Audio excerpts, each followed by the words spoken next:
அதாவது என்னன்னு சொன்னா, சரி நம்ம வந்து இறைவனோட ஈமானிய வாழ்க்கையில சரியாக வாழ்றோம்னு வைங்க, அதான் சொல்றாரு. நம்ம சீர்படுத்திட்டு எந்த ஒரு மனிதனும் நான் ஈமானிய வாழ்க்கையில சரியாயிட்டேன்னு முடிவெடுக்கலாது. முதலாவது விஷயம். காரணம் அவன் குறையோட தான் இருப்பான். ஆனா வளர்ந்து வளர்ந்து வளர்ந்து வளர்ந்து போகும். அது ஓகே, அது உண்மை. சரி, அந்த அளவு வளர்ந்துட்டு போகுதா, நம்ம ஒரு அளவு திருப்திகரமான ஒரு இடத்துல இருக்கிறோம்னு வைங்க. ஆனா இன்னைக்கு மனைவியை விட்டு நம்ம என்ன செய்யறோம், பிரிஞ்சுக்கிறோம். பிரிய வேண்டிய நிலைமையில இருக்கிறோம். மனைவி ஒத்துத்தான் நம்ம என்ன செஞ்சிருப்போம், இங்க வந்திருப்போம். நம்மளோட கஷ்ட நஷ்டங்களால் நம்மள எதுவும் செய்ய இயலாது. நீங்க சம்பாதிங்க, நான் இங்க பிள்ளைகளை பாக்குறேன் அப்படி ஒரு ஒப்பந்தத்துல தான் நம்ம என்ன செஞ்சிருப்போம், வந்திருப்போம். ஒரு எக்ஸப்ஷனான குடும்பங்களை தவிர அப்படி வந்திருக்கிறோம். இந்த மாதிரி கட்டங்கள்ல நம்ம தனிமையில இருக்கிறோம். நல்லது தவறான நண்பர்கள் அல்லது நல்ல நண்பர்கள், தவறுகளை தவிர்த்துக் கொள்ள முடியாத நண்பர்களோடு என்ன செய்யறோம், பழகி கண்டிருக்கிறேன். நல்ல சினிமா சீரியல் இப்படின்னு என்ன செய்யுது, வாழ்க்கை போய் கண்டிருக்கிறது. இதுக்கு என்ன வழி, இதை தீர்க்கிறதுக்கு என்ன வழி? பொதுவாக என்னை பொறுத்த வரைக்கும் பாவங்களிலிருந்து விடுதலை பெறற்காக யார் கேள்வி, நீங்க உங்களுக்காகத்தான் இதை கேட்டேன்னு சொல்லல, சில வேளை இன்னொரு சகோதரருக்காக கூட நீங்க கேட்டிருக்கலாம். இப்படி கேட்கக்கூடிய எந்த சகோதரர்களும் எவர்களும் பாவத்தை தவிர்ப்பதற்கு எந்த வழியும் இல்லை நம்பிக்கையோட தான் கேட்கிறாங்க. என்னது, பாவத்தை தவிர்க்கிறது எனக்கு இயலாது, ஒரு நாள் இவராலையும் வழி சொல்ல முடியாது, இந்த நம்பிக்கையில தான் அதை என்ன செய்யறாங்க, கேட்கிறான். ஏன், அவர் ட்ரை பண்ணி பாருங்க, ஒரு 20-25 வழிமுறை விட்டு அந்த மாதிரி ட்ரை பண்ணி முடிச்சுட்டு இனி சரி வராது, இனி நம்ம எங்க மாற போறோம் என்ற உணர்வோட தான் என்ன செய்வாங்க, கேட்பாங்க. அதனால நான் அதை கொஞ்சம் விரிவா உங்களோட மனதில் ஏறுறேன்னா ஒரு விரிவா தான் என்ன செய்யணும், பேசணும். என்றால் நான் போன தடவை அதை சொல்லிட்டு போன இணையதளம் மட்டும் நான் சொல்லலை. இந்த எல்லாரும் இப்போ இணையதளத்தோட சம்பந்தம் இருக்குது. நான் உங்களுக்கு ஒரு உரையை சொல்றேன். பாவங்கள் இன்பமானதா என்ற ஒரு தலைப்புல நான் ஒரு உரை நிகழ்த்தி இருக்கிறேன். பாவங்கள் இன்பமானதா அப்படி என்ற தலைப்பில் ஒரு உரை நிகழ்த்தி இருக்கிறேன். இரண்டாவது, பயான்களால் மாற்றம் ஏற்படாதது ஏன்.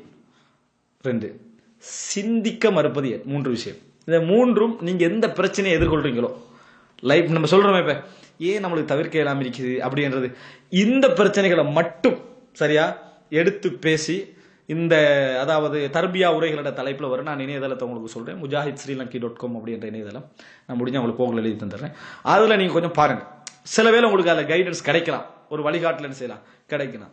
பொதுவாக நான் போன தடவை இந்த ஹுஃபுஃப்ல நடந்தது, அதுல உரையில கூட நான் சொன்னேன், எப்பையும் பாவங்களை தவிர்த்தல் என்பதுல மிக முக்கியமான பகுதி என்னன்னு சொன்னா, பாவங்களை தவிர்ப்பது அல்ல, பாவங்களுக்கான காரணிகளை தவிர்ப்பது. அவ்வளவுதான். பாவங்களை தவிர்க்கிறது கஷ்டமாய் மனம் சொல்லிக்கின்றது. ஆனா பாவத்துக்கான காரணியை தவிர்க்கிறது நம்ம முயற்சி எடுத்தா ஈஸி, முயற்சி எடுத்தா இலகு. நம்ம அதுக்குள்ள என்ட்ராகினாதான் கஷ்டம். எதுக்குள்ளையும் நம்ம என்ட்ராகிற பாருங்க, அதான் கஷ்டம். அதுல என்ட்ராகாம இருந்தோம்னா நல்லது. அது இயல்புல உள்ள ஒரு விஷயம். உதாரணமாக நம்ம எப்பயும் இரவு நேரத்தோட தூங்கிடணும், நண்பர்களோட சேர்ந்து தவறான இந்த மாதிரியான படங்கள் அது இதெல்லாம் நம்ம என்ன செய்யக்கூடாது, பார்க்கக்கூடாதுன்னு முடிவெடுப்போம். அந்த முடிவுல உறுதியா தான் இருப்போம், ரூமுக்கு போவோம். ஆனா நம்ம முடிவு எடுத்துட்டோம், நண்பன் என்ன செஞ்சிருப்பான், அதை போட்டு கண்டிருப்பான். நம்ம இப்ப என்ன செய்யப்படுறோம் தெரியுமா, என்னடா இவன் போட்டு கண்டிக்கிறானே, சரி என்ன அங்கே திரும்பி கொஞ்சம் தூங்குவோம்.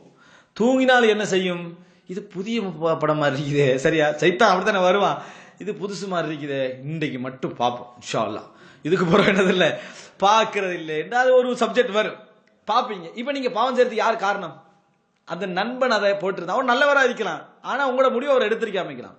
இப்ப நீங்க பாவத்தை எப்படி தவிர்ப்பன்னு யோசிக்கணும், இவனை எப்படி தவிர்ப்பது, முதலாவது யோசிங்க. அதுதான் விளங்கிட்டானே, அவர் மோசமானவன் இடத்துக்காக வேண்டிய அல்ல, இவனை எப்படி தவிர்ப்பன்னு நினைக்கிறது அவன் மோசமானவன் இடத்துக்காக வேண்டிய அல்ல, நீங்க மோசமா போகக்கூடாது என்பதற்காக வேண்டி இவனை எப்படி தவிர்ப்பது.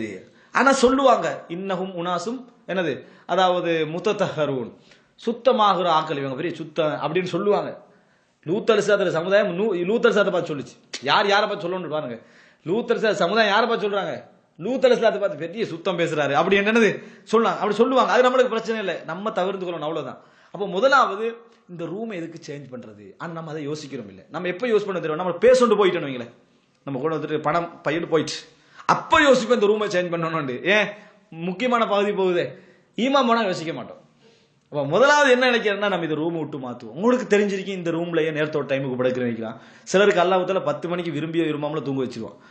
அந்த ஆளுக்கு நினைச்சாலும் தவறு என்ன செய்யலாது, செய்ய இயலாது. அந்த ரூமை பார்த்து நீங்க என்ன செஞ்சிருங்க, நான் சேஞ்ச் ஆகிக்கிறேன். அது நிறைய பேர் அந்த ரூமுக்கு போக விரும்ப மாட்டாங்க. ஏன், இவன் தூங்குறான், அவன் லைட்டை போட விட மாட்டான், நம்மளுக்கு ஒன்றும் பார்க்கலாது. நீங்க அந்த ரூமுக்கு போயிருங்க. முதலாவது ஒரு தடையை என்ன செஞ்சிடறீங்க, ஒரு வழியை கட் பண்ணிடுறீங்க. மனைவி இன்மையால மட்டும்தான் நீங்க இந்த தவறுக்கெல்லாம் தூண்டப்படுறீங்க. மனைவி இல்ல, இதனால தான்டா. பொருளாதாரத்தை ஒரு பக்கத்துல வைங்க, நீங்க என்ன நஷ்டம் வந்து நினைச்சாலும் சரி, நம்மளுக்கு எதுவும் பெரிய நம்ம அப்படி போனா என்ன நடக்குது, மழை ஒட்டைக்கிற மாதிரி நீங்க நினைச்சாலும் சரி, வமை யத்தகில்லாஹ யஜ்அல் லஹு மக்ரஜா. நீங்க இறை அச்சத்துக்காக வேண்டி தான் இந்த முடிவு எடுத்தீங்கன்னா அதுல ஒரு பரக்கத்து இருக்கு. உடனே கட் பண்ணுங்க அந்த நாட்டை, போயிருங்க. அது உங்களுக்கு தலையுடைக்கிற பிரச்சனையா இருந்தாலும் சரி, ஒன்றில் மனைவியை இங்க எடுக்கணும், இல்ல நம்மளால முடியாது, நம்ம இதுதான் நம்ம தவறுக்கெல்லாம் 100% காரணம் அப்படின்னு நீங்க நினைச்சீங்கன்னு சொன்னா போய்விடுங்கள். விளங்கிட்டா?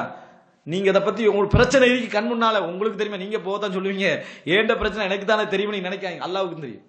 இந்த தடையை போட்ட யாருக்கு தெரியும்? அல்லாவுக்கு தெரியும். அவன் வாக்குறுதி அளிக்கிறான், நீங்க எதுக்காக வேண்டி போறீங்கன்னு தெரியும். எதுக்காக வேண்டி போறீங்க? நான் நேர்மையா இருக்கணும், நான் ஒழுக்கமா இருக்கணும், என் வாழ்க்கை கெட்டு போக கூட, என்னதுக்கான போறீங்க? நிச்சயமா அல்லாஹ் ரப்புல் ஆலமீன் எப்படி மூசா அலைஹிஸ்ஸலாத்துக்கு கடலுக்கு முன்னுக்கால இருந்த ஒரு வழியை காட்டுறானோ உங்க நல்ல வழி ஒன்று வச்சிருப்பான். இது நீங்க முக்கியம். இந்த 2-3 விஷயம் காரணிகளை மட்டும் என்ன செய்யுங்க, தவிர்ங்க. உதாரணமா எங்களுக்கு தெரியும் துபாயுடைய சூழல் என்ன, எப்படி சூழல் இருக்குது, அங்க நல்ல மக்கள் இருக்கிறாங்க, நல்ல தவா நடக்குது, அது ஓகே. ஆனா சூழல் எப்படி? நல்ல சூழல் அல்ல. உங்களுக்கு ஒரு வேலை வருது, இங்கேயும் போகலாம் இங்கேயும் போகலாம், அங்க போனா 4000 திர்ஹம், இங்க போனா 1500 ரியால். நம்ம எப்படி பார்ப்போம்? 1500 4000 இங்க போயிடுவோம். நீங்க எப்படி முடிவு எடுக்கணும் தெரியுமா? 4000 தான், 3000 அங்கேயே பறிச்சிடுவாங்க. விளங்கிட்டா? சரியா? அவ்வளவுக்கு செலவும் அவ்வளவுக்கு சூழல் மோசமும். இங்க 1500 போனா அப்படி இல்லை. எதை முடிவு எடுக்கணும்? நம்மளோட சூழல் நம்ம போய்கண்டு எப்படி பாவத்தை தவிர்ப்போம். நீ தான் போன, உனக்கு அல்லாஹ் 2 வழியை காட்டினா இல்லையா? இதுதான் முக்கியம். இந்த பகுதிகளை கொஞ்சம் என்ன செய்யுங்க, நீங்க உருவாக்குங்கள். அதாவது காரணிகளை தவிர்த்துக்கொள்ளுங்க. இது மிக லேசான வழி. அதுதான் சபபுகளை நீங்க உருவாக்காம இருந்தீங்கன்னு சொன்னா, ஒரு நல்ல ஒரு ஸ்மார்ட் போன் வச்சுக்கிறீங்க, இதுதான் உங்களை தவறு செய்தா ஸ்மார்ட் போனின் செலவு வித்து வீட்டுக்கு என்ன நல்ல விஷயம் செய்யலாம்னு யோசிங்க. வித்து போட்டு அது செஞ்சிருங்க. செஞ்சுட்டு ஒரு 1100 போனை வச்சுக்கோங்க.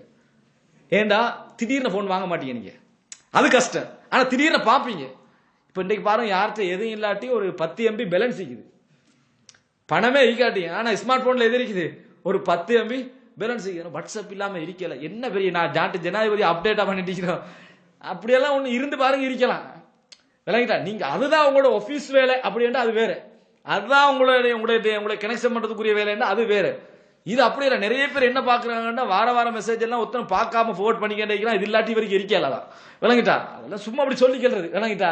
நான் என்ன சொல்றேன்டா, தவிர்ப்பதற்கான வழிகளை நிறைய உருவாக்குங்கள். எதை? பாவத்தை இல்லை, காரணிகளை தவிர்த்துங்க. போக மாட்டீங்க. அல்லாஹ் ரப்புல் ஆலமீன் உங்களுக்கு தௌஃபீக் செய்ய வேண்டும். நீங்க இந்த உரைகளை முடிஞ்சா என்ன செய்யுங்க பாருங்க, அல்லது நீங்க யாருக்காக கேட்டீங்களோ அவங்களுக்கு என்ன செய்யுங்க பார்க்க கொடுங்க. பாரக்கல்லாஹு ஃபீக்.